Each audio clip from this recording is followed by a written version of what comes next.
Morning बच्चों, मैं doctor Madhulika Singh उज्ज्वल। कल की कक्षा में हमने चर्चा की थी भारत की संसद के बारे में कि इसमें कौन कौन आते हैं, इसके कितने सदन हैं, और दोनों सदनों के गठन पर भी बात की कि दोनों सदनों की सदस्य संख्या क्या होती है और इसके सदस्य कैसे बनते हैं और उसका कार्यकाल कितना रहता है। राज्यसभा कितने कार्यकाल के लिए गठित होती है और लोकसभा।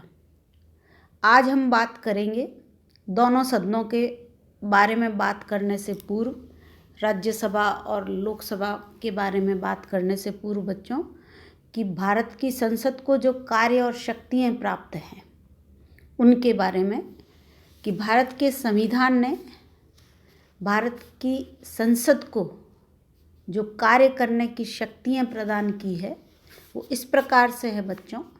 विभिन्न क्षेत्रों में यह शक्तियाँ प्राप्त है हमारी संसद को। संसद का सामान्य तौर पर आपको पता होगा यह व्यवस्थापिका है। सरकार के 3 अंग होते हैं, कार्यपालिका, व्यवस्थापिका और न्यायपालिका। और संसद व्यवस्थापिका है। और व्यवस्थापिका का क्या काम है यह भी आपने अब तक पढ़ा है कि व्यवस्थापिका का काम है व्यवस्था बनाए रखना। और व्यवस्था बनाए रखने के लिए क्या आवश्यक है बच्चों? कानून। तो व्यवस्थापिका का काम है कानून निर्माण करना सामान्य तौर पर।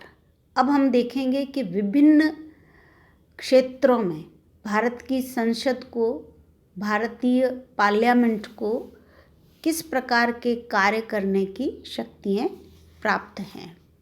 तो पहला है व्यवस्थापन संबंधी शक्तियाँ। भारत की संसद को प्राप्त व्यवस्थापन संबंधी शक्तियाँ। तो इसमें क्या क्या कर सकती है भारत की संसद? मैं 1, 2, 3, 4 पॉइंट्स में बताऊंगी आपको। पहला तो भारत की संसद को संघीय सूची और समवर्ती सूची के सभी विषयों पर कानून बनाने की शक्ति प्राप्त है।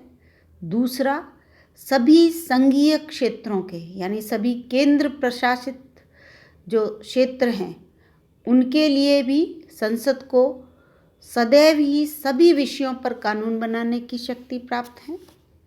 तीसरा, यदि संकट काल की उद्घोषणा हो रखी है तो राज्य सूची के भी विषयों पर संसद कानून बना सकती है।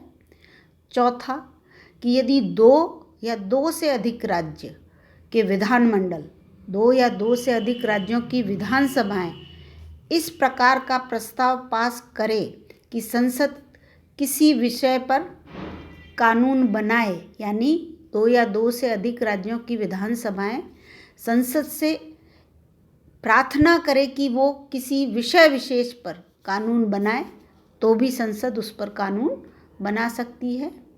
और पांचवा, कि यदि राज्यसभा के 2/3 बहुमत से, राज्यसभा के 2/3 बहुमत से प्रस्ताव पारित हो जाए कि कोई विषय राष्ट्रीय हित में है, तो संसद राज्य सूची के भी किसी भी विषय विशेष पर कानून बनाने का अधिकार रखती है।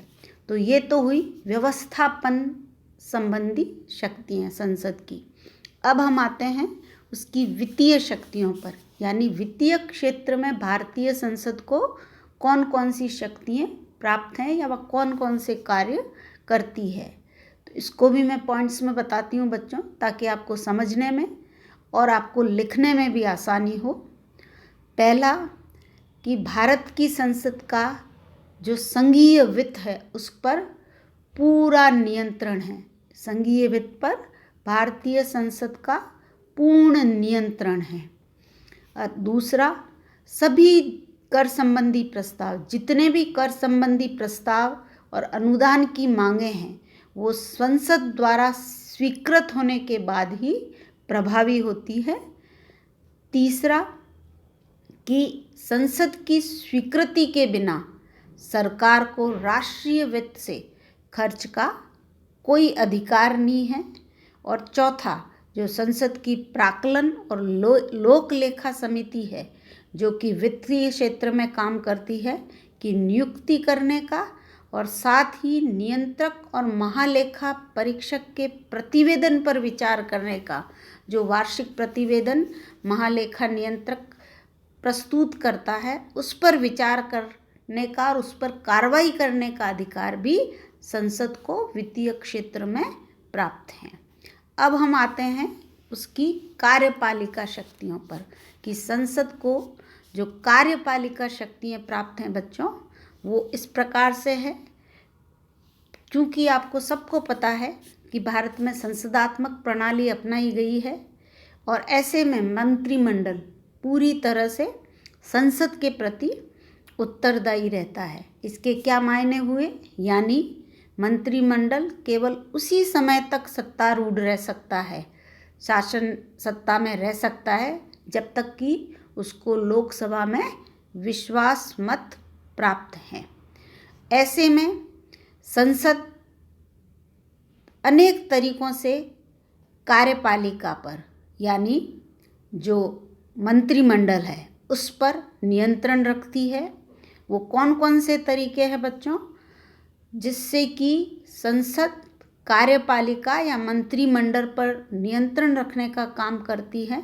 तो वो है अविश्वास प्रस्ताव, निंदा प्रस्ताव और काम रोको प्रस्ताव द्वारा संसद द्वारा सरकार पर नियंत्रण रखने का काम किया जाता है। और इनके भय के कारण ही वह यानी मंत्रिमंडल उत्तरदायी बना रहता है संसद के प्रति।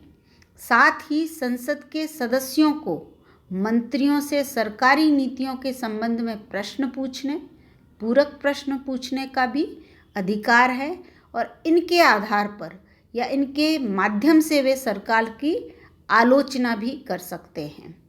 इसके अलावा संसद सदस्य बजट को अस्वीकार करके, मंत्रियों के वेतन में कटौती का प्रस्ताव स्वीकृत करके और सरकार के विधेयक में संशोधन करके भी अपना विरोध प्रदर्शित कर सकते हैं या करते हैं। तो इस प्रकार से कार्यपालिका क्षेत्र में संसद को जो शक्तियाँ प्राप्त हैं बच्चों, उसका संक्षेप में मैं बताऊं तो कुल मिलाकर काम है मंत्रिमंडल पर नियंत्रण रखने का।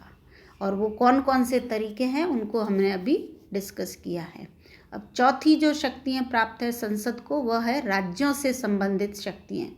तो राज्यों से संबंधित संसद को जो शक्तियाँ या अधिकार प्राप्त है बच्चों, वह यह है कि पहला तो वह राज्यों की इच्छा के बिना उनकी सीमाओं और उनके नामों में परिवर्तन कर सकती है। दूसरा, वह नवीन राज्यों का भी निर्माण कर सकती है, यानी किसी एक राज्य के दो टुकड़े करके किसी नवीन राज्य का निर्माण कर सकती है या पूरी तरह से किसी नए राज्य का निर्माण कर सकती है। तीसरा, वह किसी राज्य का अस्तित्व भी पूरी तरह से समाप्त कर सकती है। और इसी में मैं बताना चाहूँगी कि भारतीय नागरिकता के निर्धारण का भी अधिकार भारत की संसद को ही है। अगली जो शक्ति संसद को प्राप्त है संविधान संशोधन के संबंध में बच्चों, उस पर हम आते हैं अब। तो भारतीय संविधान में संसद को अधिकार है कि वह संविधान में भी संशोधन कर सकती है और इसके लिए वह या तो संविधान के बहुत बड़े भाग में अकेली संसद के दोनों सदनों द्वारा ही संशोधन किया जा सकता है। यानी कुल मिलाकर संवैधानिक संशोधनों का अधिकार संसद के पास सुरक्षित है। अगली जो शक्ति प्राप्त है संसद को, वो है निर्वाचन संबंधी शक्ति। यानी निर्वाचन के क्षेत्र में भी संसद को शक्तियाँ प्राप्त हैं, वह कार्य करती है।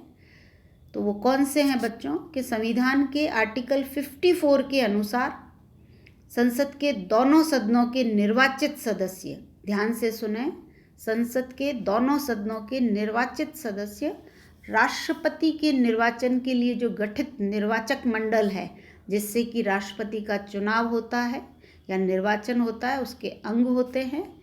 और इसी तरह से आर्टिकल 66 के अनुसार जो संसद सदस्य है निर्वाचित, वो उपराष्ट्रपति का भी निर्वाचन करते हैं। तो इस प्रकार से संसद को निर्वाचन संबंधी शक्तियाँ भी प्राप्त हैं।